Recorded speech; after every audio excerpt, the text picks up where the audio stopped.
varied culture of Lebanon today reflects the influence of the past civilizations that have helped shape it, spanning thousands of years.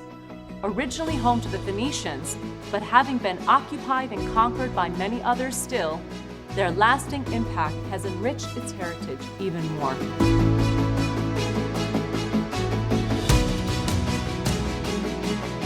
Lebanon's nature is just as rich and varied as its culture, and is well known for its amazing landscapes, its breathtaking sea, mesmerizing mountaintops, and stunning nature, whose colors reflect its beauty and diversity.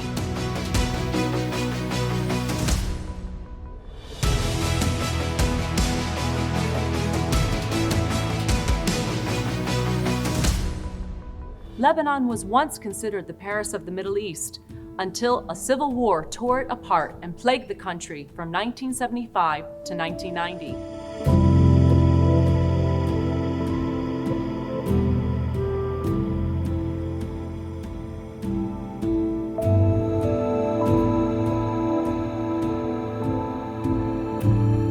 Lebanon's path to recovery has been hindered ever since by continual internal strife, marked by an ever-worsening, dysfunctional political system, a recent crippling economic crisis, and external influences that altogether have threatened to crush the spirit of most. Yet despite decades of seemingly insurmountable challenges, some Lebanese have managed to remain positive throughout, especially among its business leaders. Faris Nassif is one of them. He has been living and working in Beirut as an international consultant for the past 26 years and speaks optimistically of his country and its people. Faris Nassif is a Lebanese consulting engineer who founded Design Engineering Partners in 2004. By his mid-30s, he became a millionaire after expanding his startup into the Gulf and European markets. At just 35, he distinguished himself by encrypting aviation solutions for international airports, which led to the implementation of crisis management centers years before the arrival of Internet of Things, or IoT for short.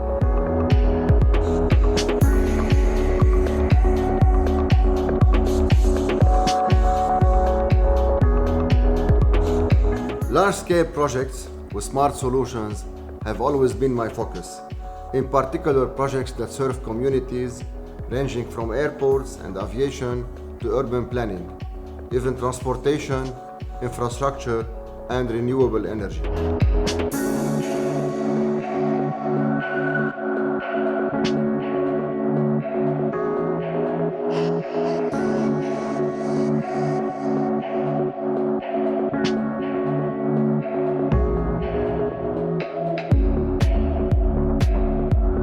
Faris was born in Deir el-Amar in the Shuf mountain region of Lebanon, but was raised in Beirut and educated at the reputed Brothers Sacred Heart School from 1977 until 1990, when he graduated with the French baccalaureate.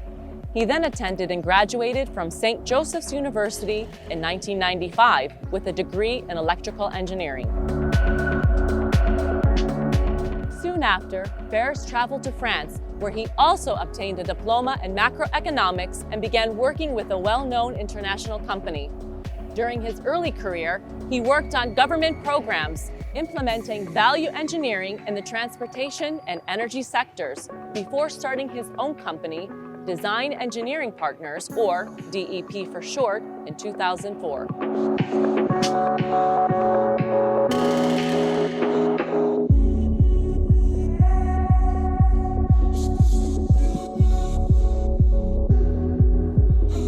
In my first job, from 1996 till 2004, I had the chance to work in a reputable firm and managed to work my way up to a management position, eventually becoming the program manager of worldwide airports.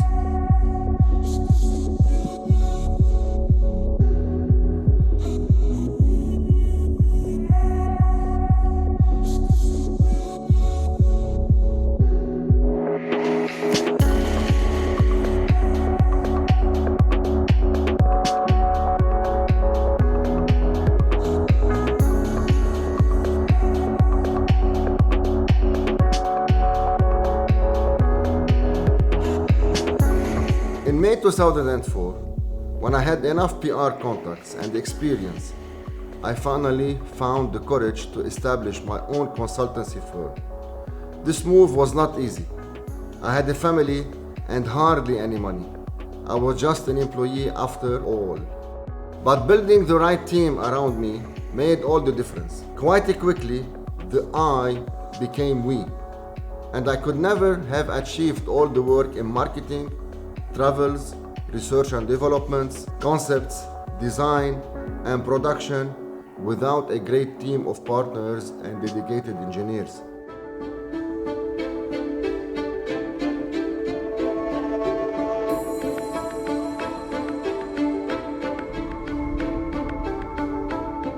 Went out into the world and profited from the growing economy in the Gulf and the Middle East, conquering markets in Saudi Arabia, UAE, Qatar, Oman, Kuwait, and Iraq.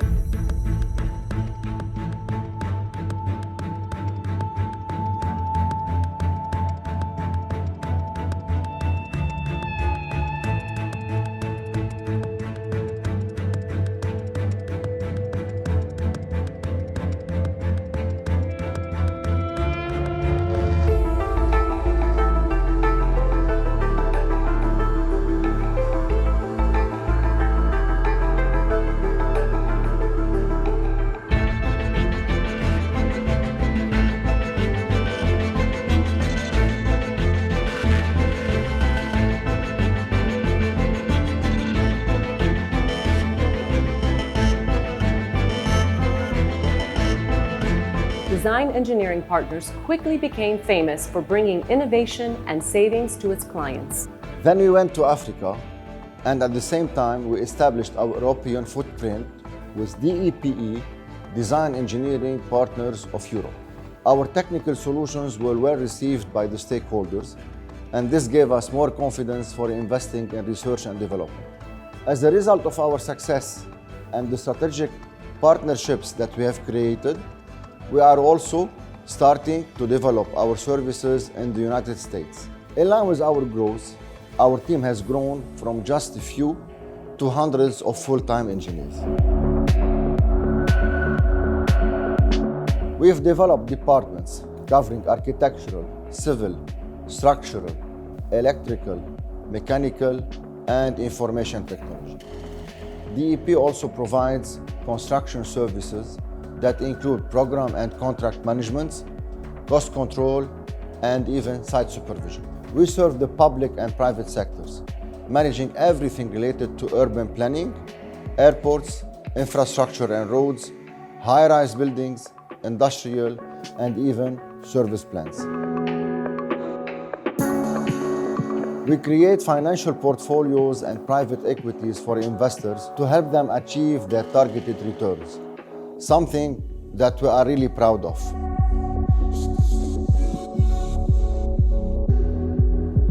The most challenging project, and the one that actually built our reputation, was the Airport Operation Management Center.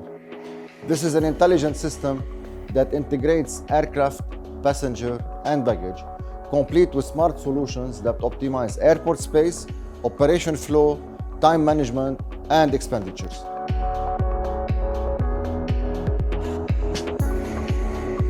Lebanon's national budget is around $14 billion a year, with a GDP of $53 billion. But it also has a total debt of $93 billion, $35 billion of which are external. These numbers lead to a total debt to GDP ratio of 175%, which has drastically lowered its financial credit rating.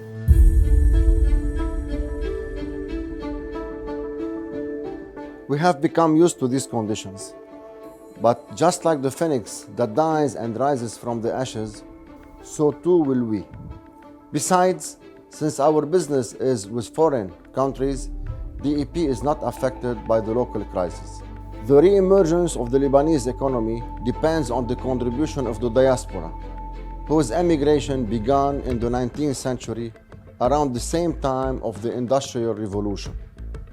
And even though the Lebanese population is currently around 5 million, its diaspora equal around 15 million across the globe, with country success stories, some of whom are even quite well known. That being said, many people across the country are suffering, and now it's time to help those in need, not to look after the wealthy people. And this is the message. On another note, Lebanon is full of graduates who are talented but are unemployed due to the economic crisis. Our youth are struggling and need help. They are our future, and we must invest in them.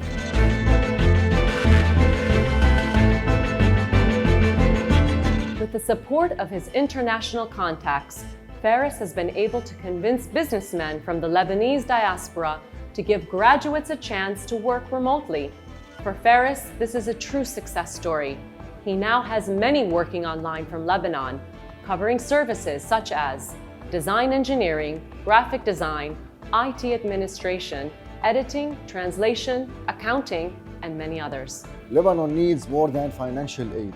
That is not a sustainable solution. Instead, we need to create autonomous markets that keep graduates and their brains in Lebanon and allow them to work for the world. This is the message. Give our youth a chance to work in online services. I'm ready to help facilitate this connection and to explain more how it works. Faris gives as much attention to his family as his business and lives his life to the fullest.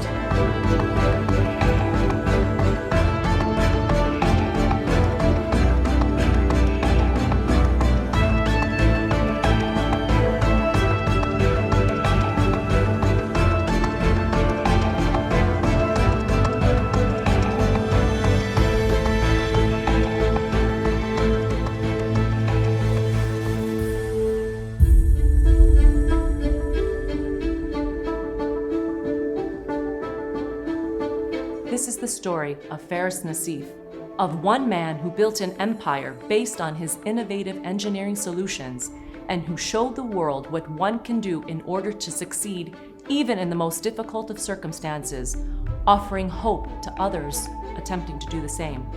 Beyond his own accomplishments, he is just as committed to investing in the success of young, talented Lebanese as well, by bringing them online opportunities, but also by challenging the diaspora to rise up and accept this challenge to help in the present need and in the future success of their beloved home country.